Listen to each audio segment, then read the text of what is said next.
Տիկին Մելոյան, ներողություն, մի հարց, այսօր ուղերձով է հանդես եկել Փաշինյանը ցեղասպանության 111-րդ տարելիցի հետ կապված եւ ուղերձում հայտնում է, որ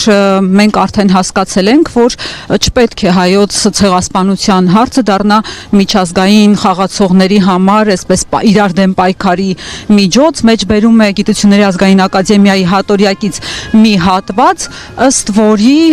ցեղասպանությունը հենց նման խարդավանքների մեզ միջազգային ինչ-որ բաների մեջ ներքաշելու հետևանք է։ Այդպես էլ ձեր կարծիքով իշխող ուժը մինչ այս պահը չի հասկացել, ինչի համար է տեղի ունեցել ցեղասպանությունը եւ դա իրականում ինչի հետևանք է։ Հարգելի տիկին Ջեբեջան, մենք այսօր այստեղ ենք հարգելու մեր նախնիների հիշատակը եւ հենց այս միջադեպերը ցեղասպանությունը նոր չէ, որ որևէ պաշտոնյա կամ անձ պետք է գնահատական տա։ Ցեղասպանությունը իրողություն է, աշխարհի բազմաթիվ տասնյակ երկրներ ճանաչել են մեր ազգի հետ կատարված ոճիրը եւ ողբերգությունը, կա կոնվենցիա ցեղասպանության մասին, կա կազմակերպություն, դեռևս Լեպկինը տվել է հասկացությունը ցեղասպանության եւ կարծում եմ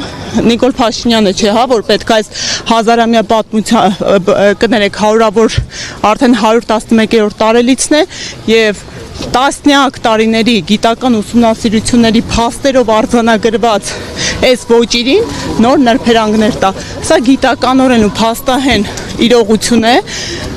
եւ մեր հենց խնդիրն ու ողբերգությունն է, որ այսօրվա իշխանության նման քաղաքականության հետևանքով արդեն երկրորդ ըստ էության ցեղասպանության հատկանիշներով իրողության հետ գործ ունեցանք։ Խոսքը Արցախի հայալքման մասին է, որը եւս ըստ ցեղասպանության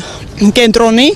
ուներ ցեղասպանության տարեր եւ կարելի եւս արցախցիների բռնի տեղահանումը որակել որպես երկրորդ ցեղասպանություն մեր ազգի նկատմամբ։ Պարզ է, մի հարց էլ Փաշինյանն ասաց, որ մեր տարածքը բավական է երջանիկ լինելու համար, մեր 29743 քառակուսի կիլոմետրը, ասում է, որ Սինգապուրի պես փոքր Սևանի 2/3 զբաղեցնող տարածքը 5.5 միլիոն բնակչություն ունի, այսինքն մենք տարածքային պահանջներ չպետք է ունենանք։ Ես մի հատ նախնական հարց ունեմ, արդյոք այս տարածքը վերջնական է։ Այդ նախ պետք է ճշգրտենք, որովհետև նույն Փաշինյանը ճանաչել է, որ դեռևս անկլավների հարց կա, 2023 թվականին կրկին վերստին կրկնել է այդ հանգամանքը եւ արդյոք այդ անկլավները ի վերջո ըստ իր տրամաբանության ադրբեջանական են։ Այդ քարտեզները, որ բաժանում ամենագլխավոր հարցադրումը, այդ քարտեզը վերջնական է։ Ու այդ հարցի պատասխանը իրենք չունեն, հա։ Հստակ հակառակը, եթե նախկին խոսույթին նայում ենք, այդ քարտեզը դեռ փոփոխման ենթակա է։ Ու ի վերջո մենք այստեղ ենք, քանի դեռ մենք ունենք հիշողություն, մենք հարգում ենք մեր նահատակների հիշատակը, մենք կանխարգելելու ենք նման միջադեպերի կրկնումը, ինչը ցավոք սրտի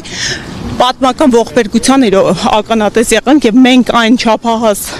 սերունդն ենք, ու մորոք Արցախի կորուստ արձանագրվեց եւ մեր ազգակիցների, մեր հայրենակիցների նկատմամբ նման միջամտություններ տեղի ունեցան։ Շնորհակալ եմ։